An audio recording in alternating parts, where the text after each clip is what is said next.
ഒരേ ഒരു ഭഗവാൻ, ഒരേ ഒരു ശക്തി തന്നെയാണ്. പക്ഷേ പലരുടെ രുചിക്ക് വേണ്ടിയിട്ട്, അവരുടെ ഉപാസനയ്ക്ക് വേണ്ടിയിട്ട് പല പല രൂപങ്ങൾ സ്വീകരിക്കുന്നു. ചിലപ്പോൾ അയ്യപ്പനാകുന്നു, ചിലപ്പോൾ പാർവതിയാകുന്നു, ചിലപ്പോൾ പരമേശ്വരൻ, ചിലപ്പോൾ ഗണപതി, ചിലപ്പോൾ കൃഷ്ണൻ. കൃഷ്ണൻ്റെ തന്നെ പല പല പല രൂപങ്ങളുണ്ടല്ലോ. അപ്പം ഇതിൽ നോക്കുകയാണെങ്കിൽ ഏറ്റവും കൂടുതൽ ഇഷ്ടപ്പെടുന്നത് ആരെയാണെന്ന് ചോദിച്ചു കഴിഞ്ഞാൽ കൃഷ്ണനായിരിക്കുമല്ലോ അല്ലേ. അപ്പം ഇവിടെ തന്നെ നമുക്ക് നോക്കാം, ഏറ്റവും കൂടുതൽ കൃഷ്ണനെയാണ് എനിക്ക് ഇഷ്ടമെന്ന് പറയുന്നവർ എത്ര പേരുണ്ട്? കണ്ടോ, ഭൂരിപക്ഷം കൃഷ്ണൻ തന്നെയാണ്. എല്ലായിടത്തും വോട്ട് കൊണ്ടുപോവുക കൃഷ്ണൻ തന്നെയാണ്. ഇപ്പം ഏത് രൂപമാണെങ്കിലും ഭഗവാൻ ഒരു ശക്തി തന്നെയല്ലേ, പല പല രൂപത്തിൽ പ്രത്യക്ഷപ്പെടുന്നു, അത്രയേ ഉള്ളൂ. ഇപ്പം കൃഷ്ണൻ്റെ വൃന്ദാവനത്തിലും ഇവിടെ നടക്കുന്ന പോലെ ഒരു ഉത്സവത്തിൻ്റെ ഒരു തിമിർപ്പാണ്. എല്ലാവരും ഭംഗിയുള്ള വസ്ത്രമൊക്കെ കൊടുത്ത് നല്ല അലങ്കാരമൂർത്തികളായിട്ട് ഇരിക്കുകയാണ്. ഉച്ചയ്ക്ക് എല്ലാവരും ഒരുമിച്ച് കൃഷ്ണൻ്റെ കൂടെ സദ്യ ഉണ്ണാൻ ഒരുങ്ങിയിരിക്കുകയാണ്. അപ്പം എല്ലാവരും ഇതുപോലെ ഇങ്ങനെ റോ ആയിട്ട് ഇങ്ങനെ ഇരിക്കുകയാണ്, കാത്തിരിക്കുകയാണ്. ആർക്ക് വേണ്ടിയിട്ട്? കൃഷ്ണന് വേണ്ടിയിട്ട്. കൃഷ്ണൻ മാത്രം വന്നിട്ടില്ല. അപ്പം എല്ലാവരും കാത്തിരിക്കുകയാണ്. നിശബ്ദമായിട്ട് നൃത്യങ്ങൾ, ഗാനമേള അതൊക്കെ ഉണ്ട്. എല്ലാം കഴിഞ്ഞിട്ട് അവസാനം എല്ലാവരും വിശന്ന് ഒരുങ്ങിയിരിക്കുകയാണ്. പക്ഷെ എന്നാലും പ്രിയപ്പെട്ട കൃഷ്ണൻ വരണമല്ലോ, എന്നിട്ട് വേണ്ട ഭക്ഷണം കഴിക്കാൻ. അപ്പം അങ്ങനെ വിളമ്പാൻ വേണ്ടിയിട്ട് കുറച്ച് ഗോപികമാർ അവിടെ നിൽക്കുന്നുണ്ട്. അപ്പം ഗോപികയിൽ ഒരു ഗോപിക ശ്രദ്ധിച്ച് നോക്കിയപ്പോഴത്തേക്കും എവിടെന്നോ ശബ്ദം കേൾക്കുന്നു. ഈ നമ്മൾ ചന്തയിലൊക്കെ പോകുമ്പോൾ, മാർക്കറ്റിലൊക്കെ പോകുമ്പോൾ ശബ്ദങ്ങൾ കേൾക്കുമല്ലോ, അതേപോലെ ശബ്ദങ്ങൾ, കോലാഹലങ്ങൾ കേൾക്കുന്നു. അപ്പോൾ ഗോപിക വിചാരിച്ചു, ഇവിടെ എല്ലാവരും ഇരിക്കുന്നവരൊക്കെ നല്ല നിശബ്ദമായിട്ട് ഇരിക്കുകയാണല്ലോ, പിന്നെ എവിടെ നിന്നാണ് ഈ ശബ്ദം വരുന്നത് എന്ന് ഒന്ന് ശ്രദ്ധയോടുകൂടി ശ്രവിച്ചപ്പോഴത്തേക്കും നോക്കിയപ്പോഴത്തേക്കും കിച്ചണിൽ, അടുക്കളയിൽ നിന്നുമാണ് ഈ ശബ്ദം വരുന്നത്. അപ്പോൾ ഗോപിക ശരി അവിടെ പോയിട്ടൊന്ന് നോക്കാം, എന്താണ് ശബ്ദം, ആരാണ് ഇങ്ങനെ ഒച്ച വയ്ക്കുന്നത്. മെല്ലെ ഗോപിക ചെന്നിട്ട് അടുക്കളയിൽ പോയി നോക്കുകയാണ്. നോക്കുമ്പോൾ അത്ഭുതം.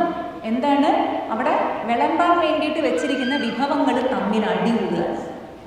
എന്തൊക്കെയാണ് അവിടെ?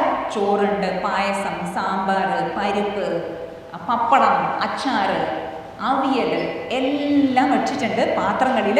അവ തമ്മിൽ അടികൂടുകയാണ്. അപ്പോൾ ഗോപിക വിചാരിച്ചു, ഇത് കൊള്ളാമല്ലോ, അവരുടെ അടി ഒന്ന് കേൾക്കാം, എന്താണ് വിഷയം, എന്താണ് അവർ തമ്മിൽ ചർച്ച ചെയ്യുന്നത് എന്ന് തീരുമാനിച്ചിട്ട് ഗോപിക അവിടെ നിന്നു. നോക്കിയപ്പോഴത്തേക്കും ചോറ് പറയാണ്, ഞാനാണ് ഈ വിഭവങ്ങളിലെല്ലാം ശ്രേഷ്ഠൻ, ഞാനാണ്. കൃഷ്ണൻ വരുമ്പോൾ ആദ്യം സ്വീകരിക്കുക എന്നെ ആയിരിക്കും. എന്തുകൊണ്ട്? ചോറില്ലെങ്കിൽ പിന്നെ ഭക്ഷണ സദ്യ തന്നെ ഇല്ലല്ലോ അല്ലേ. അപ്പം നമ്മൾ പറയാണ് എല്ലാം ഉണ്ട് കേട്ടോ സദ്യക്ക്, ചോറ് മാത്രമില്ല. അപ്പം എങ്ങനെ നമ്മൾ കഴിക്കും? കഷ്ടമാണല്ലോ അല്ലേ. പ്രത്യേകിച്ച് മലയാളികൾക്ക് ചോറില്ലെങ്കിൽ പിന്നെ എന്ത് ഭക്ഷണം അല്ലേ. അപ്പം ചോറ് പറയണം, അതുകൊണ്ട് ഞാനാണ് ശ്രേഷ്ഠൻ, എന്നെ എനിക്ക് ആദ്യം കൃഷ്ണൻ സ്വീകരിക്കാൻ. അപ്പം അപ്പുറത്തുനിന്ന് അവിയൽ പറയണം, മിണ്ടാണ്ടിരിക്കും, നിന്നിൽ എന്താ ഉള്ളത്? കാർബോഹൈഡ്രേറ്റ് മാത്രമല്ലേ ഉള്ളൂ, എന്നിൽ നോക്കൂ പോഷകങ്ങൾ നിറഞ്ഞു നിൽക്കുന്നു, എത്ര കഷ്ണങ്ങളാണ്, എല്ലാ കഷ്ണങ്ങളും നിറഞ്ഞ് കംപ്ലീറ്റ് പ്ലാന്റ് ഫുഡ് എന്ന് നമ്മൾ പറയുമല്ലോ, കോംപ്ലാൻ. അതുപോലെ അവിയൽ പറയാണ്, ഞാനാണ് സമ്പൂർണ്ണമായിട്ടുള്ള വിഭവം, അതുകൊണ്ട് ഞാനാണ് ശ്രേഷ്ഠൻ, അതുകൊണ്ട് കൃഷ്ണൻ വന്നു കഴിഞ്ഞാൽ ആദ്യം സ്വീകരിക്കുക എന്നെയായിരിക്കും. അപ്പോൾ പരിപ്പ് അവിടെ നിന്ന് പറയാണ്, മിണ്ടാണ്ടിരിക്കൂ, എന്നെ നോക്കൂ, ഞാൻ പ്രോട്ടീൻ നിറഞ്ഞിരിക്കുകയാണ്. അത് മാത്രമല്ല, എന്നെ കണ്ടു കഴിഞ്ഞാൽ കൃഷ്ണൻ്റെ വസ്ത്രം പോലെയില്ലേ, മഞ്ഞ നിറം, നമ്മൾ ഈ മഞ്ഞപ്പൊടിയൊക്കെ ഇട്ടിട്ടാണല്ലോ പരിപ്പ് വേവിക്കുക. അപ്പോൾ പരിപ്പ് പറയാണ്, അതുകൊണ്ട് ഞാനാണ് ശ്രേഷ്ഠൻ, അതുകൊണ്ട് കൃഷ്ണൻ വന്നു കഴിഞ്ഞാൽ എന്നെയായിരിക്കും ആദ്യം സ്വീകരിക്കുക. അപ്പോൾ പിന്നെ അവിടെ നിന്ന് ഒരാൾ എരിഞ്ഞ് വീഴാൻ തുടങ്ങി. ആരായിരിക്കും എരിഞ്ഞ് വീഴുക? മലയാളികൾക്ക് പ്രത്യേകിച്ച് ഏറ്റവും ഇഷ്ടമുള്ള വിഭവം എന്താണ്? അച്ചാർ അവിടെ നിന്ന് എരിഞ്ഞ് വീഴാൻ തുടങ്ങി. അച്ചാർ പറയാണ്, ചോറിന് ഞാൻ മാത്രം മതി, വേറെ ആരും വേണ്ടല്ലോ കഴിക്കാനല്ലേ. പലർക്കും മലക്കറി ഒന്നും വേണ്ടല്ലോ, സാമ്പാർ വേണ്ട, അവിയൽ വേണ്ട, ഒന്നും വേണ്ട, ഒന്ന് മാത്രം മതി അച്ചാർ ഉണ്ടെങ്കിൽ എല്ലാം അകത്താകുമല്ലോ. അപ്പം അച്ചാർ പറയാണ്, ഞാനാണ് ഏറ്റവും ശ്രേഷ്ഠൻ, അതുകൊണ്ട് കൃഷ്ണൻ വന്നു കഴിഞ്ഞാൽ എന്നെ ആയിരിക്കും ആദ്യം സ്വീകരിക്കുക. അപ്പം അപ്പുറത്തുനിന്ന് ഒരാൾ മധുരമായിട്ട് പറയാണ്, കൃഷ്ണൻ ആരാണ്? മധുരാധിപതിയാണല്ലോ, മധുരത്തിൻ്റെ അധിപതി, അതുകൊണ്ട് മധുരത്തിൻ്റെ അധിപതി മധുരമായ എന്നെയല്ലേ സ്വീകരിക്കുള്ളൂ. ആരാണത്? പായസം അല്ലേ. പായസം പറയാണ്, അതുകൊണ്ട് കൃഷ്ണനെ പോലെ ഞാനിരിക്കുന്നത് കൊണ്ട് കൃഷ്ണൻ ആദ്യം വരുമ്പോൾ ആരെ സ്വീകരിക്കും? എന്നെ ആയിരിക്കും സ്വീകരിക്കുക. അപ്പുറത്തുനിന്നും വട്ടത്തിലുള്ള പപ്പടം പറയാണ്, കൃഷ്ണൻ വന്നു കഴിഞ്ഞാൽ എന്നെ ആയിരിക്കും ആദ്യം സ്വീകരിക്കുക. ഞാനാണ് കൃഷ്ണൻ്റെ മുഖം പോലെ നല്ല വട്ടത്തിൽ സുന്ദരനായിട്ട് ഇങ്ങനെ പൊള്ളിയിരിക്കാണ്ടോ അല്ലേ. ചില കുട്ടികളൊക്കെ കാണാൻ നല്ല രസമാണല്ലോ, കവിൾ തുടുത്തിങ്ങനെ ഇരിക്കുമല്ലോ. അപ്പം അതേപോലെ പറയാണ്, കൃഷ്ണനെ പോലെ കൃഷ്ണൻ്റെ മുഖം പോലെ ഇരിക്കുന്ന ഞാനാണ് ഏറ്റവും ശ്രേഷ്ഠൻ, അതുകൊണ്ട് എന്നെ ആയിരിക്കും ആദ്യം കൃഷ്ണൻ എടുക്കുക. അങ്ങനെ എല്ലാവരും തമ്മിൽ വഴക്കൂടുക. അപ്പം നമ്മുടെ ഗോപിക ഇതൊക്കെ കണ്ടുകൊണ്ട് ഗോപികയ്ക്ക് ഉള്ളിൽ ചിരി വരികയാണ്. നമ്മൾക്ക് വഴക്കൂടുന്നത് പോലെയാണല്ലോ ഈ വിഭവങ്ങളും തമ്മിൽ വഴക്കൂടുന്നത്. പക്ഷെ ഗോപിക ശ്രദ്ധിച്ചു, ഒരു മൂലയിൽ ഒരാൾ ഇരിക്കുന്നുണ്ട്, ഒന്നും മിണ്ടുന്നതേയില്ല. കായ വറുത്തത് ഉപ്പേരി ഉണ്ടല്ലോ, ഉപ്പേരി അവിടെ ഇരിക്കുകയാണ്, ഒന്നും മിണ്ടുന്നില്ല. ഉപ്പേരി തന്നെയേ പറയാണ്, എന്തിന് ഞാൻ വഴക്കൂടണം?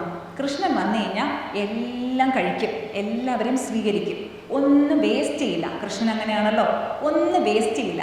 അപ്പം ആദ്യം കഴിക്കണോ അവസാനം കഴിക്കണോ അതിൽ പ്രസക്തി ഇല്ലല്ലോ, എന്നെ എന്തായാലും സ്വീകരിക്കും. അതുകൊണ്ട് ഞാൻ കൃഷ്ണനിൽ സമർപ്പിത മനസ്സോടുകൂടി മിണ്ടാണ്ട് നിശബ്ദമായിട്ട് ഇരിക്കാം എന്ന് പറയുന്നുണ്ട് നമ്മുടെ ഉപ്പേരി. അപ്പോഴത്തേക്ക് അവിടെ നിന്ന് ജയ ശ്രീകൃഷ്ണ ജയ ശ്രീകൃഷ്ണ ജയ ശ്രീകൃഷ്ണ എന്ന് ഒച്ച വന്നു. അപ്പോൾ ഗോപികയ്ക്ക് മനസ്സിലായി, കൃഷ്ണൻ എത്തി. ഗോപിക ഓടി വന്നു, എല്ലാവരും ഇരുന്നു, എല്ലാവർക്കും സംഭവങ്ങളൊക്കെ വിളമ്പി. അത് കഴിഞ്ഞിട്ട് എല്ലാവരും പ്രാർത്ഥന ചൊല്ലി. എന്നിട്ട് കൃഷ്ണൻ കഴിക്കാൻ പോവാണ്. അപ്പോഴത്തേക്ക് നമ്മുടെ ഗോപിക, ഈ വഴക്കൊക്കെ കണ്ടുകൊണ്ടിരുന്ന ഗോപിക കൃഷ്ണൻ്റെ അടുത്ത് പോയിട്ടൊന്ന് നിന്നു. കാരണം അറിയണമല്ലോ കൃഷ്ണൻ ആരെയാണ് ആദ്യം സ്വീകരിക്കാൻ പോകുന്നത് എന്ന്. അപ്പോൾ കൃഷ്ണനാണെങ്കിൽ കുസൃതിക്കാരനല്ലേ, അങ്ങേറ്റത്തെ കുസൃതിക്കാരനാണല്ലോ. അപ്പോൾ കൃഷ്ണൻ എന്ത് ചെയ്തു? നോക്കി, എല്ലാ വിഭവങ്ങളെയും ഒന്ന് നോക്കി. അപ്പം എല്ലാവരും ഇങ്ങനെ കൈപൊക്കിയിരിക്കുകയാണ്. കൃഷ്ണ എന്നെ ഒന്ന് ആദ്യം എടുക്കണേ, കൃഷ്ണ എന്നെ ഒന്ന് ആദ്യം എടുക്കണേ, കൃഷ്ണ എന്നെ ഒന്ന് ആദ്യം എടുക്കണേ. എല്ലാവരും കൈപൊക്കിയിരിക്കുകയാണ്. ഈ സ്കൂൾ ക്ലാസ്സിലൊക്കെ പോയി കഴിഞ്ഞാൽ ടീച്ചർമാർ എന്തെങ്കിലും ചോദ്യം ചോദിച്ചു കഴിഞ്ഞാൽ, ഇഷ്ടപ്പെട്ട ടീച്ചർമാർ ചോദ്യം ചോദിക്കുമ്പോൾ കുട്ടികൾ എന്ത് ചെയ്യും? ടീച്ചർ ഞാൻ പറയാം. അതുപോലെ വിഭവങ്ങളെല്ലാം കൈപൊക്കിയിരിക്കുകയാണ്. കൃഷ്ണ എന്നെ എടുക്കൂ, കൃഷ്ണ എന്നെ എടുക്കൂ. അപ്പോൾ കൃഷ്ണൻ എന്ത് ചെയ്യുന്നു? ആദ്യം ചോറിൻ്റെ അടുത്ത് കൈ കൊണ്ടുപോകുന്നു, എടുക്കുന്നത് പോലെ കാണിക്കുന്നു. എന്നിട്ട് വേണ്ട, അതിന് വേണ്ട, എന്നിട്ട് അവിടെ വെച്ചു. എന്നിട്ട് വീണ്ടും അവിയലിൻ്റെ അടുത്തേക്ക് കൈ കൊണ്ടുപോയി, മെല്ലെ എടുത്തു ഒരു കഷ്ണം, എന്നിട്ട് വായി വരെ കൊണ്ടുപോയി, എന്നിട്ട് കഴിച്ചില്ല, അവിടെ തന്നെ വെച്ചു. അപ്പോൾ അവിയലിന് സങ്കടമായി, ചോറിനും സങ്കടമായി. അങ്ങനെ കൃഷ്ണൻ കളിപ്പിച്ചു, എല്ലാ വിഭവങ്ങളും വെച്ചിട്ട് കളിപ്പിച്ചു. എന്നിട്ട് എന്ത് ചെയ്തു? മെല്ലെ ആ മൂലേരിക്കുന്ന കായ് വറുത്തതെടുത്തു, എന്നിട്ട് വായിലിട്ടു. എന്തൊരു സ്വാദാണതിന് എന്ന് കൃഷ്ണൻ പറഞ്ഞു. അപ്പോഴത്തേക്ക് കായ് വറുത്തതിന് എന്തെന്നില്ലാത്തൊരു സന്തോഷം. പിന്നീട് കൃഷ്ണൻ എല്ലാം കഴിച്ചു, തുടച്ച് കഴിച്ചു എല്ലാം. എന്നിട്ട് നക്കുകയും ചെയ്തു. നല്ല രസമല്ലേ നക്കാൻ, അല്ലേ? നക്കുമ്പോൾ നമ്മുടെ വായിലുള്ള ഉമിനീര് കൂടുതൽ വരുന്നതാണ്. അപ്പോൾ കൂടുതൽ ദഹനത്തിന് അത് നല്ലതാണെന്ന് പറയും. എന്ന് പറഞ്ഞിട്ട് നിങ്ങളെല്ലാവരും നക്കണം എന്നല്ല പറയുന്നത്. കൃഷ്ണൻ അങ്ങനെ ചെയ്തിട്ട് എന്ത് ചെയ്തു? എണീറ്റ് പോയി. അപ്പോഴത്തേക്കും ഇലയും കൊണ്ടാണ് പോയത്. എച്ചിലെ ഇല കൊണ്ടിട്ട് അവിടെ കൊണ്ടുപോയി വേസ്റ്റ് ബാസ്ക്കറ്റിലിട്ടു. അപ്പോഴത്തേക്കും ഈ ഗോപിക, നമ്മുടെ ഗോപിക എല്ലാം കണ്ടുകൊണ്ടിരിക്കുകയാണ്. ആ ഗോപിക ശ്രദ്ധിച്ചു, ആ ഇലയിൽ നിന്നും 2 തുള്ളി വെള്ളം താഴേക്ക് പോയി. അപ്പോൾ ഗോപിക കൃഷ്ണൻ ആ ഇലയിട്ട് പോയതിന് ശേഷം കൃഷ്ണൻ്റെ അടുത്ത് ചെന്നിട്ട് ചോദിച്ചു, കൃഷ്ണൻ്റെ അടുത്തല്ല ഇലയെടുത്ത് ചോദിച്ചു, നീ എന്താ കരയാണോ? നിന്നിൽ നിന്നും 2 തുള്ളി കണ്ണുനീര് പോയല്ലോ. അപ്പം ഇത് സങ്കടത്തിൻ്റെ കണ്ണുനീരാണോ? കൃഷ്ണൻ നിന്നെ സ്വീകരിച്ചില്ലല്ലോ, ഇലയിൽ വെച്ചിട്ടാണ് എല്ലാം ഭക്ഷിച്ചത്, എന്നാൽ ഇലയെ ഭക്ഷിച്ചില്ലല്ലോ, അപ്പം നിന്നെ സ്വീകരിച്ചില്ലല്ലോ, അതോർത്തിട്ട് ദുഃഖം കൊണ്ടാണോ കരഞ്ഞത് എന്ന് ചോദിച്ചു ഇലയോട്. ഇല പറഞ്ഞു, അല്ല, ഇത് ആനന്ദത്തിൻ്റെ കണ്ണുനീരാണ്. എന്തുകൊണ്ട്? ഞാൻ ഭഗവാന് ഭക്ഷണം കഴിക്കാൻ ഒരു നിമിത്തമായല്ലോ, മാധ്യമമായല്ലോ. എന്നിൽ വെച്ചിട്ടാണ് ഭഗവാൻ എല്ലാ വിഭവങ്ങളും കഴിച്ചത്.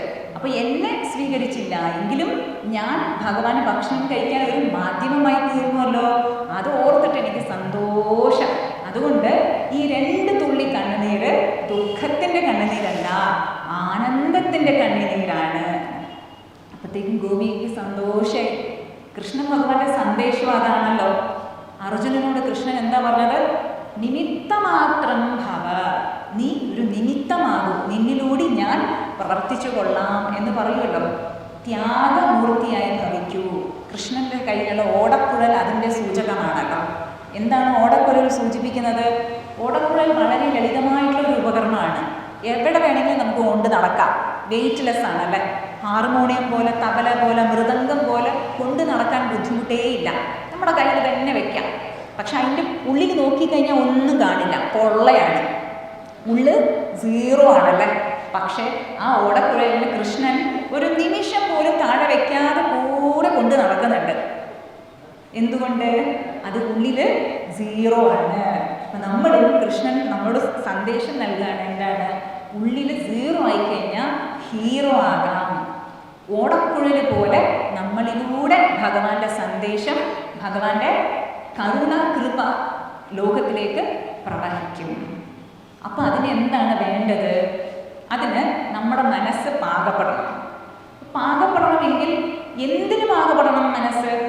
എങ്ങനെ ചെയ്യാം? ഈ 2 കാര്യങ്ങൾ മാത്രമേ ഇന്ന് ഞാൻ ചർച്ച ചെയ്യുന്നുള്ളൂ. വളരെ ലളിതമായിട്ടുള്ള സംഭവമാണ്. എന്താണ്? മനസ്സ് ശുദ്ധമാകണം, പാകപ്പെടണം. നമ്മൾ പലരും നമ്മളെ കണ്ടിട്ട് പറയുമല്ലോ, നീ അതിലൂടെ നടന്നുപോയി, പക്ഷെ എന്നെ മൈൻഡ് ചെയ്തില്ലല്ലോ, എന്നെ മൈൻഡ് പോലും ചെയ്തില്ലല്ലോ എന്ന് പറയുമല്ലോ അല്ലേ. അപ്പൊ നമ്മൾ പലരെയും നമ്മൾ മൈൻഡ് ചെയ്യുന്നു. നമ്മുടെ മൈൻഡിനെ മൈൻഡ് ചെയ്യുന്നുണ്ടോ? നമ്മുടെ മൈൻഡ്, നമ്മുടെ മനസ്സിനെ നമ്മൾ മൈൻഡ് ചെയ്യുന്നുണ്ടോ? ഒരു വലിയൊരു ചോദ്യചിഹ്നമാണല്ലേ. മനസ്സിനെ എന്തിന് മൈൻഡ് ചെയ്യണം? മൈൻഡ് ചെയ്യണം. എന്തിന് മൈൻഡ് ചെയ്യണം? ഇപ്പം 2 വീലുള്ള സൈക്കിൾ, 3 വീലുള്ള സൈക്കിളുണ്ടല്ലോ. 3 വീലുള്ള സൈക്കിൾ ആർക്കും ഓടിക്കാം. പക്ഷെ 2 വീലുള്ള സൈക്കിൾ ഓടിക്കാൻ കുറച്ചുകൂടി ബുദ്ധിമുട്ടാണ്. അഭ്യാസവും നല്ല ഗുരുവിൻ്റെ ഒരു നിർദ്ദേശവും കൂടി അതിൽ ആവശ്യമാണ്. സൈക്കിളിനേക്കാളും കുറച്ചുകൂടെ സങ്കീർണമായിട്ടുള്ള ഉപകരണമാണ്, വാഹനമാണ് ബൈക്ക് അല്ലെങ്കിൽ സ്കൂട്ടർ. അത് ഓടിക്കാൻ കുറച്ചുകൂടി അഭ്യാസം ആവശ്യമാണ്. അതിലും സങ്കീർണം കൂടിയ വാഹനമാണ് കാറ്. അങ്ങനെ നമ്മൾ നോക്കുകയാണെങ്കിൽ ഏറ്റവും സങ്കീർണമായിട്ടുള്ള ഒരു വാഹനം എന്ന് പറയാം റോക്കറ്റ് അല്ലെങ്കിൽ മിസൈല്. പക്ഷേ ആ ഏറ്റവും സങ്കീർണമായിട്ടുള്ള ഉപകരണം പോലും ഉണ്ടാക്കിയത് മനുഷ്യ മനസ്സാണല്ലോ. മനുഷ്യ മനസ്സ് അല്ലെങ്കിൽ മനസ്സുകൾ ചേർന്നിട്ടാണ് ഉണ്ടാക്കിയത്. അപ്പോൾ മനുഷ്യ മനസ്സ് എത്ര സങ്കീർണമായിരിക്കണം? ഏറ്റവും സങ്കീർണമായിട്ടുള്ള ഉപകരണം മനുഷ്യ മനസ്സാണ്. അപ്പം മനുഷ്യ മനസ്സിനെ ഉപയോഗിക്കുന്നതിന് മുൻപ് അതിന് മൈൻഡ് ചെയ്യണ്ടേ, അതിന് ട്യൂൺ ചെയ്യണ്ടേ, ട്രെയിൻ ചെയ്യണ്ടേ? അതിൻ്റെ ആവശ്യമുണ്ടല്ലോ അതിന്. ഇനി വേറൊരു കാര്യം കൂടി പറയാം. ഇപ്പം രാവിലെ എഴുന്നേറ്റാൽ മുതൽ ഉറങ്ങുന്നത് വരെ നമ്മുടെ മനസ്സിനെ നമ്മൾ കൂടെ കൊണ്ടുപോകുന്നുണ്ട്. ജനിച്ചത് മുതൽ മരിക്കുന്നത് വരെ മനസ്സിനെ കൂടെ കൊണ്ടുപോകുന്നുണ്ട്. എല്ലാത്തിനും ഈ മനസ്സ് ആവശ്യമുണ്ട്. പാചകം ചെയ്യണമെങ്കിൽ മനസ്സ് ആവശ്യമുണ്ടല്ലേ. മനസ്സോടെ പാചകം ചെയ്യാം, പക്ഷെ എന്നാലും മനസ്സ് വേണമല്ലോ അവിടെ. മനസ്സ് തന്നെയല്ലേ, അതും വേണമല്ലോ. പാചകം ചെയ്യണമെങ്കിൽ മനസ്സ് വേണം. ഇപ്പം നമ്മൾ സുന്ദരമായ നൃത്യം കണ്ടു. നൃത്യം ചെയ്യണമെങ്കിൽ മനസ്സ് വേണം. പഠിപ്പിക്കണമെങ്കിൽ മനസ്സ് വേണം. പഠിക്കണമെങ്കിൽ മനസ്സ് വേണം. എന്ത് ചെയ്യണമെങ്കിലും മനസ്സ് ആവശ്യമാണല്ലോ. അപ്പം അങ്ങനെയുള്ള മനസ്സിന് മൂർച്ച കൂട്ടണോ വേണ്ടയോ? നമ്മൾ തീർച്ചയായിട്ടും വേണ്ടേ. മൂർച്ച കൂട്ടുകയാണെങ്കിൽ ആ മനസ്സിനെ നമുക്ക് അത്ഭുതകരമായ രീതിയിൽ നമ്മുടെ സുഹൃത്തായി മാറും. അല്ലെങ്കിലോ ആ മനസ്സ് ഭാരമായി തീരും, നമ്മളെ തന്നെ ശത്രുവായി തീർന്നു കഴിഞ്ഞാൽ ആ ഭാരമുള്ള മനസ്സുകൊണ്ട് നമുക്കൊന്നും പ്രവർത്തിക്കാൻ പറ്റില്ല. എങ്ങനെയാണ്? ഇപ്പോൾ ക്രിക്കറ്റ് കളിക്കണമെങ്കിൽ ആ ക്രിക്കറ്റിൻ്റെ ബാറ്റ് നമ്മൾ തൂക്കണമല്ലോ, എടുത്തിട്ട് വേണ്ടേ ബൗൾ ചെയ്യാൻ. പക്ഷെ ആ ബാറ്റിൻ്റെ ഭാരം, ആ ബാറ്റ് തൂക്കാൻ പോലും പറ്റുന്നില്ല എങ്കിൽ ആ ബാറ്റ് ഉപയോഗിച്ച് നമ്മൾ എങ്ങനെയാണ് ബോൾ ചെയ്യുക, ബാറ്റ് ചെയ്യുക, ബോൾ അടിക്കുക? പറ്റില്ലല്ലോ. അതേപോലെ തന്നെ ഭാരമുള്ള മനസ്സ്, നമ്മുടെ ശത്രുവായി തീർന്നിരിക്കുന്ന മനസ്സ് ഉപയോഗിച്ചുകൊണ്ട് നമുക്കൊന്നും തന്നെ നമുക്ക് ചെയ്യാൻ സാധിക്കില്ല. പക്ഷേ മിത്രമായി കഴിഞ്ഞാലോ, നമ്മുടെ ഏറ്റവും അടുത്തുള്ള മിത്രമായി കഴിഞ്ഞാൽ അതേ മനസ്സ് തന്നെ നമ്മൾ ഏത് രംഗത്ത് പ്രവർത്തിച്ചാലും നമ്മുടെ വിജയത്തിന് സഹായകരമായി തീരും. അപ്പം അങ്ങനെയുള്ള മനസ്സ് നമ്മൾ ട്യൂൺ ചെയ്യണ്ടേ? തീർച്ചയായിട്ടും ചെയ്യണം. മൈൻഡ് ചെയ്യണം. മനസ്സിനെ മൈൻഡ് ചെയ്യണം. മൈൻഡിനെ മൈൻഡ് ചെയ്യണം. അതിനെന്താ വേണ്ടത്? ശാസ്ത്ര ഗ്രന്ഥങ്ങൾ നമ്മൾ പഠിക്കണം. ശങ്കരാചാര്യജി അദ്ദേഹത്തിൻ്റെ ഒരു പുസ്തകത്തിൽ പറയാണ്, വേദോ നിത്യം അധീയതാം. ശാസ്ത്രം, വേദം നിത്യവും നമ്മൾ പഠിക്കണം. എന്തുകൊണ്ടാണ്? നമ്മൾ ഏത് ഉപകരണം വാങ്ങിച്ചു കഴിഞ്ഞാലും അതിൻ്റെ കൂടെ ഒരു മാനുവൽ കിട്ടും. ഞാനൊരു റേഡിയോ മേടിച്ചു. എന്നിട്ട് റേഡിയോ മേടിച്ച് ഉടനെ തന്നെ ആ റേഡിയോനെ പ്ലഗിൽ കുത്തി. പ്ലഗിൽ കുത്തിയപ്പോഴത്തേക്കും ഠം എന്ന് പറഞ്ഞൊരു സൗണ്ട് കേട്ടു, ശബ്ദം. പിന്നീട് ആ റേഡിയോ പ്രവർത്തിപ്പിക്കാൻ നോക്കിയപ്പോഴത്തേക്കും അത് വർക്ക് ചെയ്യുന്നില്ല. എന്തുകൊണ്ടാണ്? പിന്നീട് ഞാൻ നോക്കി, ഈ റേഡിയോൻ്റെ കൂടെ ഒരു ചെറിയ പുസ്തകം കൂടി ഉണ്ടല്ലോ, ആ പുസ്തകം ഒന്ന് വായിച്ചു നോക്കാം എന്ന് വിചാരിച്ചിട്ട് ഞാൻ പുസ്തകം എടുത്തു. എന്നിട്ട് വായിച്ച് നോക്കിയപ്പോഴത്തേക്കും അതിൽ വ്യക്തമായിട്ട് എഴുതിയിരിക്കുകയാണ്, ഈ റേഡിയോ നേരിട്ട് പ്ലഗിൽ കുത്തരുത്. ഇതെപ്പോഴാണ് ഞാൻ അറിഞ്ഞത്? റേഡിയോ മാനുവൽ വായിച്ചതിന് ശേഷം. പക്ഷെ ഞാൻ റേഡിയോ പ്രവർത്തിപ്പിച്ചതോ മാനുവൽ വായിക്കുന്നതിന് മുൻപ്. അതുകൊണ്ട് എന്ത് പറ്റി? ആ റേഡിയോ തന്നെ നഷ്ടപ്പെട്ടു പോയല്ലേ. അപ്പം എല്ലാ ഉപകരണത്തിൻ്റെ കൂടെയും ഒരു ചെറിയ പുസ്തകം ഉണ്ടാവും. ആ പുസ്തകം വായിച്ചതിന് ശേഷം മാത്രമേ നമ്മൾ ഉപകരണം പ്രവർത്തിപ്പിക്കാൻ പാടുള്ളൂ. അപ്പം ആ പുസ്തകത്തിൽ എന്തുണ്ടാവും? എന്താണ് ആ ഉപകരണം, എന്തൊക്കെയാണ് അതിൻ്റെ അംഗങ്ങൾ, എങ്ങനെ പ്രവർത്തിപ്പിക്കണം, എങ്ങനെ പ്രവർത്തിപ്പിക്കാൻ പാടില്ല, അരുതാത്ത കാര്യങ്ങൾ എന്തൊക്കെയാണ്, എന്താണ് ചെയ്യേണ്ടത് എന്നെല്ലാം വ്യക്തമായിട്ട് അതിൽ ഉണ്ടാവും. അതേപോലെ തന്നെ ഈശ്വരൻ തന്ന ഏറ്റവും വലിയ സമ്മാനമാണ് മനുഷ്യ ശരീരവും നല്ലൊരു മനസ്സും. ഏറ്റവും സങ്കീർണമായിട്ടുള്ള 2 ഉപകരണങ്ങൾ, മനുഷ്യ ശരീരവും മനുഷ്യ മനസ്സും. പക്ഷേ അതിനെ നമ്മുടെ സുഹൃത്താക്കി മാറ്റി ഏത് രംഗത്ത് പ്രവർത്തിക്കുമ്പോഴും നമ്മുടെ വിജയത്തിന് കാരണം ആകണം എങ്കിൽ എന്ത് വേണം? അതിനുള്ള മാനുവൽ നമ്മൾ പഠിക്കണമല്ലോ. നമ്മളൊക്കെ പഠിക്കാറുണ്ട്. തീർച്ചയായിട്ടും നിങ്ങളൊക്കെ ക്ഷേത്രത്തിലൊക്കെ സന്ദർശിക്കുന്നവരാണ്. അതുകൊണ്ട് തീർച്ചയായിട്ടും അതിൻ്റെ മാനുവൽ എന്താണ്? മനുഷ്യ ശരീരത്തിൻ്റെയും മനസ്സിൻ്റെയും മാനുവലാണ് നമ്മുടെ ശാസ്ത്രഗ്രന്ഥങ്ങൾ. അതിൻ്റെ അടിസ്ഥാനം എന്താണ്? വേദമാണ്. അപ്പം അടിസ്ഥാന ഗ്രന്ഥങ്ങളിൽ എന്താണ് ഇതിനെ പറ്റിയിട്ട് പറഞ്ഞിരിക്കുന്നത്? ചുരുക്കി പറയാം. വളരെ ലളിതമായിട്ടുള്ള 2 കാര്യങ്ങൾ മാത്രമേ ഞാൻ പറയുന്നുള്ളൂ. മനസ്സിനെയും നമ്മുടെ ശരീരത്തിനെയും ട്യൂൺ ചെയ്യാൻ എന്താണ് വേണ്ടത്? 2 കാര്യങ്ങൾ. ഒന്നാമത്തെ കാര്യം, മനസ്സ് എന്ന് പറയുമ്പോൾ ചിന്തകളുടെ പ്രവാഹമാണ്. നദിയുടെ പ്രവാഹം പോലെ, നദിയിൽ ജലധാരയുടെ പ്രവാഹമാണ് നദി. അതേപോലെ തന്നെ മനസ്സ് എന്ന് പറയുമ്പോൾ ചിന്തകളുടെ പ്രവാഹമാണ്. പ്രവാഹം. ഒരു ദിവസം ശരാശരി ഒരു മനുഷ്യൻ്റെ മനസ്സിലൂടെ കടന്നു പോകുന്ന ചിന്തകളുടെ എണ്ണം എത്രയാണെന്നറിയോ? 70,000-ലും അപ്പുറമാണ്. ആലോചിച്ച് നോക്കൂ. അമ്മ, അത്രയും ചിന്തകൾ എൻ്റെ മനസ്സിലൂടെ കടന്നു പോകുന്നുണ്ടോ? നമ്മളറിയുന്നതേ ഇല്ല. പക്ഷേ ഇത്രയും ചിന്തകളിൽ 99.99% ചിന്തകളും ആവശ്യമില്ലാത്ത ചിന്തകളാണ്. അത് മാത്രമല്ല, ആവർത്തിച്ച് വരുന്ന ചിന്തകളാണ്. അപ്പം എന്താണ് വേണ്ടത്? നദിയുടെ പ്രവാഹം, ഒഴുക്കിൻ്റെ ശക്തി കൂടുന്തോറും അതിനെ നിയന്ത്രിക്കാൻ വലിയ ബുദ്ധിമുട്ടാണ്. ഒഴുക്ക് കുറഞ്ഞു വരുമ്പോൾ നിയന്ത്രിക്കാൻ എളുപ്പമാണ്. അതേപോലെ തന്നെ മനസ്സിൻ്റെയും ഈ ചിന്തകളുടെ പ്രവാഹം ഇത്തിരി നിയന്ത്രിക്കുകയാണെങ്കിൽ മനസ്സിനെ നിയന്ത്രിക്കാൻ നമുക്ക് എളുപ്പമാണ്. എങ്ങനെ ചെയ്യാം? അതിന് വളരെ ലളിതമായിട്ടുള്ള സാധനയാണ് നമ്മുടെ ശാസ്ത്ര ഗ്രന്ഥങ്ങളിൽ പറഞ്ഞിരിക്കുന്നത്, ജപസാധന. ഇപ്പം നമ്മൾ ഈ ഭിത്തിയിലൊക്കെ എഴുതി വെച്ചിട്ടുണ്ടാവുമല്ലോ, പരസ്യം സ്റ്റിക്ക് നോ ബിൽസ് എന്ന് എഴുതി വെച്ചിട്ടുണ്ടാവുമല്ലോ. അതും ഒരു ബില്ലാണല്ലോ, അതും ഒരു പരസ്യമാണല്ലോ. പക്ഷേ ആ പരസ്യം ഉള്ളത് കൊണ്ട് ബാക്കി പരസ്യങ്ങളൊക്കെ അവിടെ നിന്ന് നമുക്ക് മാറിക്കിട്ടി. അതേപോലെ തന്നെ നമ്മുടെ മനസ്സിലും ഒരുപാട് ചിന്തകൾ, അസംഖ്യം ചിന്തകൾ കടന്നു പോവുകയാണ്. ആ ചിന്തകളെ ഒന്ന് നിയന്ത്രിക്കാൻ വേണ്ടിയിട്ട് നമ്മൾ എന്ത് ചെയ്യുന്നു? ഒരു ചിന്ത നമ്മൾ കയറ്റി വിടുന്നു. ഈ പരസ്യം പതിപ്പിക്കരുത് എന്ന് പറയുന്നത് പോലെ ഒരു ചിന്ത. എന്താണ് ആ ചിന്ത? നാമമാകുന്ന ചിന്ത. നാമമാകുന്ന ചിന്തയെ നമ്മൾ കൊണ്ടുവരുമ്പോൾ ബാക്കി എല്ലാ ചിന്തകളെയും അത് നിയന്ത്രിച്ച് ഒറ്റ ഒരു ചിന്തയിലേക്ക് ഏകാഗ്രമായി നിർത്താൻ സഹായിക്കുന്നു.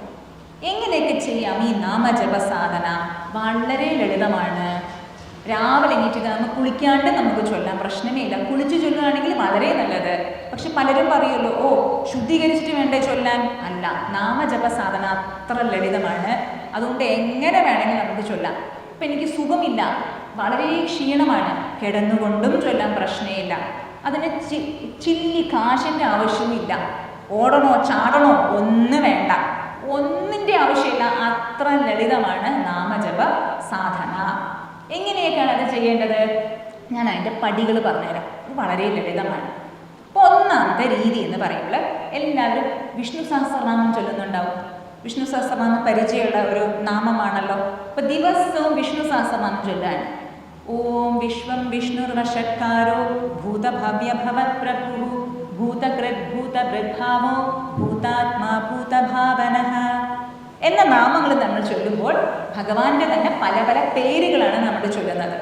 അപ്പം ഈ ഒരു ചിന്ത കൊണ്ടുവരുമ്പോൾ നമ്മുടെ മനസ്സിലുള്ള ബാക്കി ചിന്തകളൊക്കെ മാറ്റി വെച്ചിട്ട് മനസ്സെന്ത് ചെയ്യുന്നു? ഈ ഒരു ചിന്തയിൽ മാത്രം കേന്ദ്രീകരിച്ച് പോകുന്നു. ചിലപ്പോൾ അവിടെ ഇവിടെയൊക്കെ ശ്രദ്ധ പോയി എന്ന് വരാം. ഇപ്പം നാരായണ എന്ന നാമം ചൊല്ലുമ്പോൾ ഓ നാരായണന് കിട്ടി, എനിക്ക് കുറച്ച് കടം തരാനുണ്ടല്ലോ എന്നുള്ള ചിന്തയിലേക്ക് നമുക്ക് പോകാം അല്ലേ. അങ്ങനെ ശ്രദ്ധ മാറിപ്പോയിന്നിരിക്കും. പക്ഷെ വീണ്ടും മനസ്സ് അത് തിരിച്ചു കൊണ്ടുവന്നിട്ട് ആ നാമത്തിലേക്ക് ലയിക്കും. അപ്പം ഇതൊരു രീതി നാമജപ സാധനയുടെ. അടുത്ത പടി എന്ന് പറയുമ്പോൾ ഇതിൽ ഭഗവാന്റെ പല പല പല നാമങ്ങളുണ്ട്.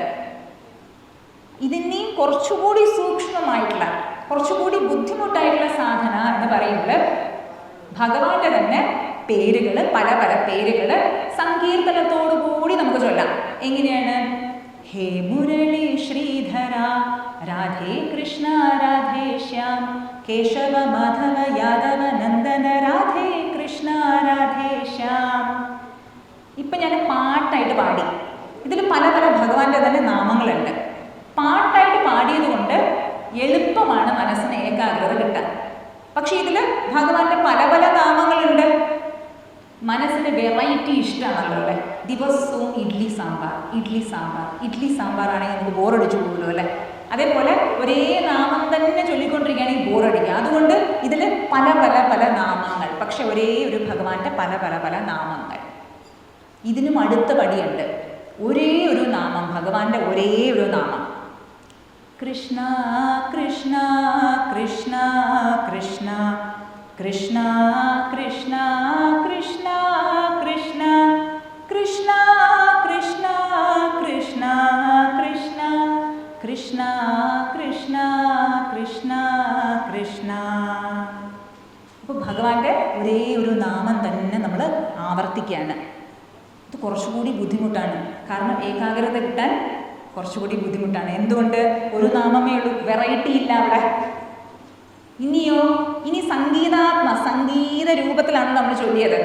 സംഗീതത്തിൻ്റെ ഒരു ശക്തിയും കൂടി എടുത്ത് മാറ്റുകയാണ് നമ്മൾ. അപ്പം എങ്ങനെയായിരിക്കും ചൊല്ലുക? കൃഷ്ണ കൃഷ്ണ കൃഷ്ണ കൃഷ്ണ കൃഷ്ണ കൃഷ്ണ കൃഷ്ണ. എന്തൊരു സുഖമല്ലേ ചൊല്ലാൻ.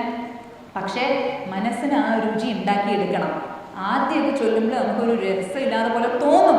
പക്ഷെ പിന്നീട് ചൊല്ലുന്തോറും ആ ഒരു മാധുര്യം നമ്മുടെ ഉള്ളിൽ, നമ്മുടെ വ്യക്തിത്വത്തിൽ അലിഞ്ഞു ചേരുമ്പോൾ നമ്മൾ അറിയാതെ അതിൽ ഏകാഗ്രമായി ചൊല്ലിക്കും. ഇത് അതിൻ്റെ അടുത്ത പടിയാണ്. ഭഗവാന്റെ ഒരേ ഒരു നാമം സംഗീതമല്ലാതെ വെറുതെ ആവർത്തിച്ച് ചൊല്ലുക. ഇങ്ങനെ കുറേ ചൊല്ലും തോറും മനസ്സിന് ഏകാഗ്രത കൂടി വരുമ്പോൾ മെല്ലെ മെല്ലെ ചിന്തകളുടെ എണ്ണങ്ങൾ നല്ലോണം കുറയാൻ തുടങ്ങും. ഈ ഒരു നാമജപം അത്ര മഹത്വമുള്ളതാണ്, വളരെ ലളിതമാണ്. കൃഷ്ണ ഭഗവാൻ തന്നെ ഭഗവത്ഗീതയിൽ പറയുന്നുണ്ട്, യജ്ഞാനാം ജപയജ്ഞോസ്മി, യജ്ഞങ്ങളിൽ ഞാൻ ജപയജ്ഞമാകുന്നു. ഈ ജപയജ്ഞം പോലെ മനസ്സിനെ ട്യൂൺ ചെയ്യാൻ, ട്രെയിൻ ചെയ്യാൻ ഉത്തമമായിട്ടുള്ള ഉപായം വേറെ ഇല്ല. പക്ഷെ വളരെ ലളിതമാണ്. അപ്പോൾ വളരെ ലളിതമാണ് നമ്മൾ പറഞ്ഞു തുടങ്ങാൻ നമുക്ക് സാധിക്കുമോ? അത് ഇല്ല. ചെയ്തു നോക്കിയാലല്ലേ പറ്റുള്ളൂ. ചെയ്തു നോക്കിയാൽ അത്ര അധികം മൈൻഡിനെ ട്യൂൺ ചെയ്തിട്ട് നമ്മൾ ഏത് രംഗത്ത് പ്രവർത്തിക്കുന്നു, ഒരു ഡോക്ടർ ആണെങ്കിൽ ഉത്തമമായിട്ടുള്ള ഡോക്ടർ, ഒരു എഞ്ചിനീയർ ആണെങ്കിൽ ഉത്തമമായിട്ടുള്ള എഞ്ചിനീയർ, ഏത് രംഗത്ത് നമ്മൾ പ്രവർത്തിക്കുന്നു ആ രംഗത്ത് നല്ലവണ്ണം പ്രവർത്തിക്കാൻ ഒരു ശക്തി മനസ്സ് തന്നെ നമുക്ക് നൽകും. ഇനി അതിൻ്റെ അടുത്ത പടി എന്താണ്? മനസ്സ് ശാന്തമാകും തോറും, ഏകാഗ്രമാകും തോറും എന്താകും? ഈ രണ്ട് കൃഷ്ണ കൃഷ്ണ എന്നുള്ള ജപത്തിൻ്റെ ഇടയിലുള്ള ആ ഗ്യാപ്പ് കൂടി വരും. അതിൻ്റെ അർത്ഥം ചിന്തകളുടെ എണ്ണം നല്ലോണം നിയന്ത്രിതമായി നല്ലോണം കുറഞ്ഞു വരുന്നു എന്നർത്ഥം. എങ്ങനെയാണ്? കൃഷ്ണ കൃഷ്ണ കൃഷ്ണ കൃഷ്ണ കൃഷ്ണ.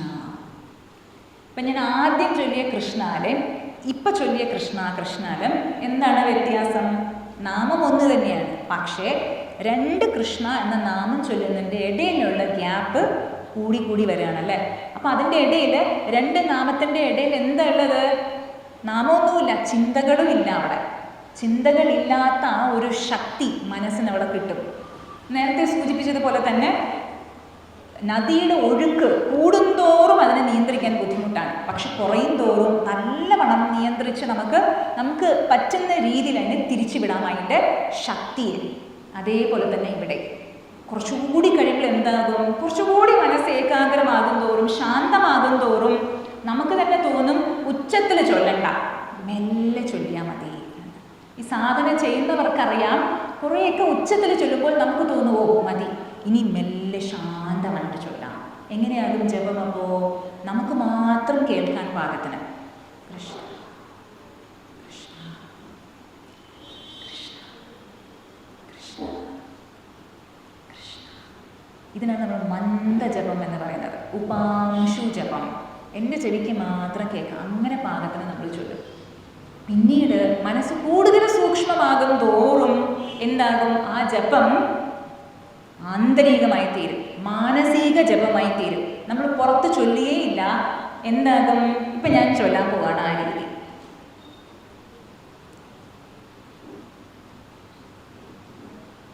ഇപ്പം ഞാൻ ചൊല്ലി, പക്ഷെ നിങ്ങൾക്ക് കേൾക്കാൻ പറ്റിയിട്ടില്ലല്ലോ.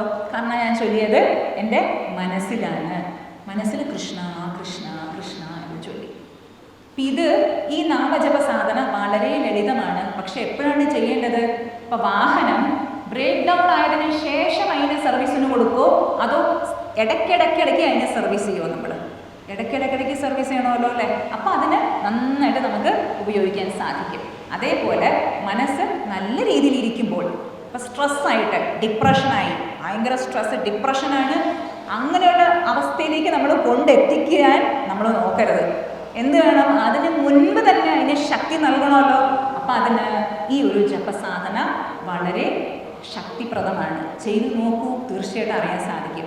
ദിവസവും ഒരു 5 മിനിറ്റ് രാവിലെ എണീറ്റാൽ ഉടനെ കട്ടിലിൽ നിന്ന് നമ്മൾ എണീറ്റ് ഇരിക്കുന്നു, ഈ ജപം. ഏത് നാമം വേണമെങ്കിൽ നമുക്ക് സ്വീകരിക്കാം.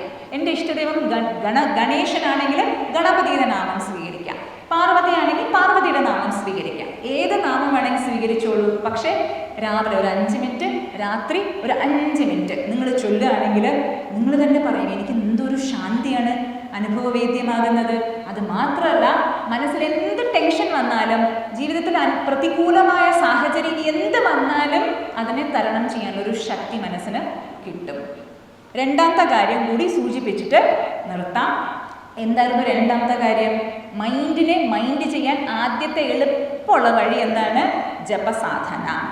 രണ്ടാമത്തെ വഴി എന്ന് പറയുന്നത് മനസ്സിന് കുറേ ഇൻപുട്ട് ഗേറ്റ്സ് ഉണ്ട്. ഇപ്പോഴത്തുള്ള കമ്പ്യൂട്ടർ ഭാഷയിൽ പറയണമെങ്കിൽ ഇൻപുട്ട് ഗേറ്റുകളുണ്ട്. എന്തൊക്കെയാണ് ഇൻപുട്ട് ഗേറ്റുകൾ? എല്ലാവർക്കും അറിയാം. നമ്മുടെ 5 ഇന്ദ്രിയങ്ങൾ: കണ്ണ്, മൂക്ക്, നാവ്, ചെവി, ത്വക്ക്. ഇപ്പം എന്താണോ നമ്മൾ ഉള്ളിൽ സ്വീകരിക്കുന്നത് അത് സൂക്ഷിച്ച് വേണം സ്വീകരിക്കാൻ. കാരണം അതാണ് മൈൻഡിനുള്ള ഇൻപുട്ട്. അതിനനുസരിച്ച് മനസ്സ് ചിന്തിക്കാൻ തുടങ്ങും. അതാണ് അതിനുള്ള റോ മെറ്റീരിയൽ എന്ന് പറയാം. അപ്പം നമ്മൾ കൊടുക്കുന്നത് വളരെ കെയർഫുള്ളായിട്ട് കൊടുക്കുക. അതുകൊണ്ടാണ് ഗാന്ധിജിയുടെ 3 കുരങ്ങന്മാർ എന്തായിരുന്നു? 3 കുരങ്ങന്മാർ എങ്ങനെയാണ്? ഇങ്ങനെ ഇങ്ങനെ ഇങ്ങനെ അല്ലേ. അപ്പം പറയുന്നത് ശ്രദ്ധിച്ച് വേണം പറയാൻ, കാണുന്നത് ശ്രദ്ധിച്ച് വേണം കാണാൻ, കേൾക്കുന്നത് ശ്രദ്ധിച്ച് വേണം കേൾക്കാൻ. ഞാൻ ഒരു മെയിലിൽ സന്ദേശം കണ്ടായിരുന്നു. ഈ 3 കുരങ്ങന്മാരുടെ കൂടെ ഒരു കുരങ്ങനും കൂടിയുണ്ട്. അപ്പം ആ ഒരു കുരങ്ങൻ ഇങ്ങനെ നിൽക്കുകയാണ്, ഇങ്ങനെ ഒരു കൈ വിരൽ കാണിച്ചുകൊണ്ട് നമ്മളിങ്ങനെ റിക്വസ്റ്റ് ചെയ്യുമല്ലോ അല്ലേ, അപേക്ഷിക്കുമല്ലോ, അതുപോലെ. അപ്പം അതിൻ്റെ അടിയിൽ എഴുതിയിട്ടുണ്ടായിരുന്നു, ഈ 3 എണ്ണവും ചെയ്തില്ലെങ്കിലും ഏതെങ്കിലും ഒന്നെങ്കിലും ചെയ്യുമോ എന്ന്. അതേപോലെ ഇന്ദ്രിയങ്ങളുടെ നിയന്ത്രണം, ഇന്ദ്രിയങ്ങളിലൂടെ എന്താണ് നമ്മൾ സ്വീകരിക്കുന്നത് അത് ശ്രദ്ധിക്കണം. ഏതെങ്കിലും ഒരു ഇന്ദ്രിയത്തിൽ നിയന്ത്രണം വന്നു കഴിഞ്ഞാൽ തന്നെ ഉള്ളിലേക്ക് കയറ്റുന്ന റോ മെറ്റീരിയലിൻ്റെ ആ ശുദ്ധീകരണം വന്നു കഴിഞ്ഞാൽ തന്നെ മനസ്സ് കുറേയൊക്കെ അടങ്ങി തുടങ്ങും. കുരങ്ക, മാതങ്ക, പതംഗ, മീന, ഭൃംഗ 5 മൃഗങ്ങളുടെ ഉദാഹരണം പറയുന്നുണ്ട്. ഇവയൊക്കെ ഒരു ഇന്ദ്രിയത്തിന് അടിമയായതുകൊണ്ട് നാശത്തിലേക്ക് അവയെ നയിക്കുന്നു. എന്താണ്? മാന് ശബ്ദത്തിൻ്റെ അടിമയായതുകൊണ്ട് മാനിനെ പിടിക്കുക ശബ്ദം വെച്ചുകൊണ്ടാണ്. ശബ്ദം, നല്ല ശബ്ദം കേൾപ്പിക്കും, ഗ്രാമ്യമായ ഗീതം.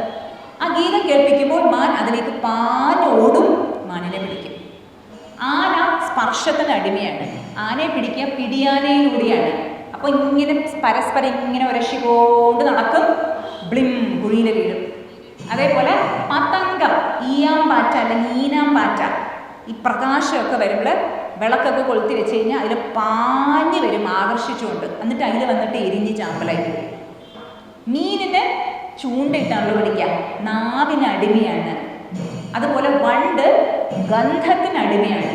പുഷ്പത്തിൻ്റെ ഉള്ളിൽ ഗന്ധം ആസ്വദിച്ചു കൊണ്ടിരുന്നു പോകും, പുഷ്പം കൂമ്പി പോകുമ്പോൾ അത് ചത്തുപോകും. ഈ 5 മൃഗങ്ങൾ ഓരോ ഇന്ദ്രിയത്തിന് അടിമയാണ്. അടിമയായതുകൊണ്ട് എന്തായി? നശിച്ചു പോകുന്നു. മനുഷ്യനോ 5 ഇന്ദ്രിയങ്ങൾക്കും അടിമയാണ്. അപ്പോൾ മനുഷ്യൻ്റെ ഗതി എന്താകും അല്ലേ? പ്രത്യേകിച്ച് നമ്മൾ ശ്രദ്ധിക്കണം. നമ്മൾ സ്വയം ആലോചിച്ച് നോക്കണം. ഈ 5 ഇന്ദ്രിയങ്ങൾ എനിക്ക് ഭഗവാൻ തന്നിട്ടുണ്ട്. അപ്പം അതിലൂടെ എന്തൊക്കെയാണോ ഞാൻ ഉള്ളിലേക്ക് കടത്തിവിടുന്നത് അത് വളരെ ശ്രദ്ധിച്ച് വേണം ചെയ്യാൻ. ചെയ്തില്ലെങ്കിലോ, നമ്മൾ അടിമകളായി തീർന്നാലോ എവിടെയായിരിക്കും നമ്മുടെ ഗതി പോവുക അല്ലേ? അപ്പോൾ മനസ്സിനെ ട്യൂൺ ചെയ്യണമെങ്കിൽ ഇതും കൂടി ശ്രദ്ധിക്കാം. അങ്ങനെ ഉണ്ടായിക്കഴിഞ്ഞാൽ എന്താ സംഭവിക്കുക? നമ്മുടെ ഉള്ളിൽ മൈൻഡിനെ ട്രെയിൻ ചെയ്ത ഒരു ആനന്ദം, മൈൻഡ് നമ്മുടെ ഏറ്റവും വലിയ സുഹൃത്തായി തീരും. സുഹൃത്തായി കഴിഞ്ഞാലോ നമുക്കും ഉള്ളിൽ പരമാനന്ദം, നമ്മളിലൂടെ എല്ലാവർക്കും ആനന്ദവും നമ്മൾ നൽകും. ആരെ പോലെ? കൃഷ്ണ ഭഗവാനെ പോലെ, ഗണേശനെ പോലെ. ഗണേശൻ്റെ കയ്യിൽ ലഡ്ഡു ഉണ്ടല്ലേ, മോദകം. എന്താകുന്ന മോദകമാണ് അത്? ആനന്ദമാകുന്ന മോദകം. അതെല്ലാവർക്കും ഗണേശൻ നൽകുന്നു. എങ്ങനെ നൽകുന്നു? വിനയത്തോടുകൂടി നൽകുന്നു. എങ്ങനെയാണ്? ഇപ്പം നമുക്ക് ഒരാൾക്ക് ഒരു സാധനം നമ്മൾ നൽകുകയാണെങ്കിൽ നമ്മൾ ഇങ്ങനെ കൊടുക്കും, ഇങ്ങനെ വാങ്ങിക്കും, ഇങ്ങനെ കൊടുക്കും, ഇങ്ങനെ വാങ്ങിക്കും. അപ്പോൾ വാങ്ങിക്കുന്ന ആളുടെ കൈ താഴെയും കൊടുക്കുന്ന ആളുടെ കൈ മുകളിലുമാണല്ലോ. അപ്പോൾ കൊടുക്കുന്ന ആൾക്ക് തോന്നാം, ഓ ഞാൻ വലിയ ആള്, വാങ്ങുന്ന ആള് മോശമല്ലേ? പക്ഷേ ഗണേശൻ മോദകം എങ്ങനെയാണ് നൽകുന്നത്? ഇങ്ങനെയല്ല നൽകുന്നത്. ഗണേശൻ്റെ നിങ്ങൾ കയ്യിൽ മോദകം ശ്രദ്ധിച്ചു കഴിഞ്ഞാൽ ഇങ്ങനെയാണ് വെച്ചിരിക്കുന്നത്. അപ്പോൾ വാങ്ങുന്ന ആളുടെ കയ്യിൽ സ്വാഭാവികമായിട്ട് മുകളിൽ പോകുമല്ലേ? ഗണേശൻ ഇങ്ങനെ നൽകുന്നു മോദകം, വാങ്ങുന്ന ആൾ ഇങ്ങനെ എടുക്കുന്നു. അതേപോലെ തന്നെ നമുക്കും എല്ലാവർക്കും ആനന്ദം വിനയത്തോടുകൂടി നൽകാൻ ഒരു ശക്തി കിട്ടും. എങ്ങനെ? മനസ്സ് നമ്മുടെ ഏറ്റവും വലിയ സുഹൃത്ത് ആയിക്കഴിഞ്ഞാൽ. അപ്പോൾ മനുഷ്യ ശരീരം കിട്ടിയത് വളരെ ഭാഗ്യമാണ്, പുണ്യത്തിൻ്റെ ഫലമായിട്ടാണ്. അതുകൊണ്ട് ഈ മനുഷ്യ ശരീരവും മനുഷ്യ ജന്മവും നേരെവണ്ണം നമുക്ക് ഉപയോഗിക്കാനൊരു ശക്തി ഭഗവാൻ നൽകട്ടെ എന്ന് പ്രാർത്ഥിക്കുന്നു. നമസ്തേ. നല്ലൊരു ക്ഷേത്രം. ഇവിടെ വന്നിട്ട് നിങ്ങളോടൊപ്പം കുറച്ച് സമയം ചെലവഴിക്കാൻ ഇങ്ങനെ ഒരു അവസരം തന്ന ഭാരവാഹികൾക്ക് പ്രത്യേകം